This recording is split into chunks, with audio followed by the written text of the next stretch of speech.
একজন নারীর পক্ষে কি ৮৩ জন সন্তান জন্ম দেওয়া সম্ভব?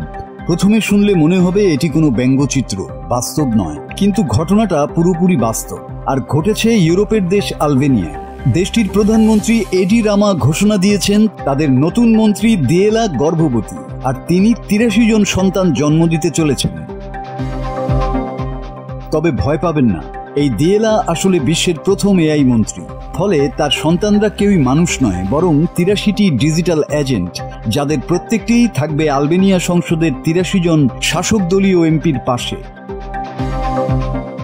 অর্থাৎ প্রতিটি এমপির জন্য একটি করে এআই সহকারী।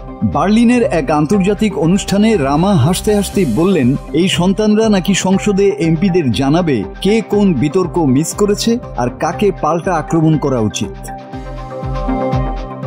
দিয়েলা কিন্তু নতুন নয়, মাত্র কয়েক সপ্তাহ আগে তাকেই বিশ্বের প্রথম এআই মন্ত্রী হিসাবে পরিচয় করানো হয়।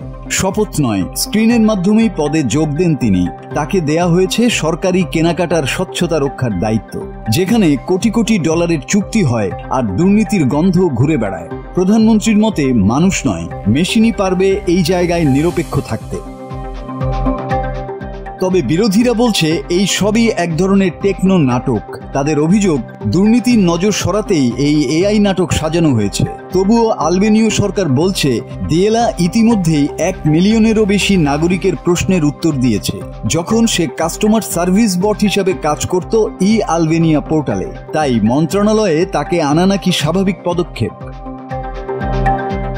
কিন্তু প্রশ্নটা রয়ে গেছে, এই ৮৩ সন্তান সংসদে গিয়ে কি করবে? তারা কি শুধু নোট রাখবে, নাকি রাজনীতির ভাষাই বদলে দেবে? রাজনীতিতে যদি এআই এমপিদের বলে দেয় কাকে কি বলতে হবে, তাহলে রাজনীতি আর রাজনীতিবিদ দুটোই যেন সফটওয়্যারের হাতে বন্দী হয়ে যাচ্ছে।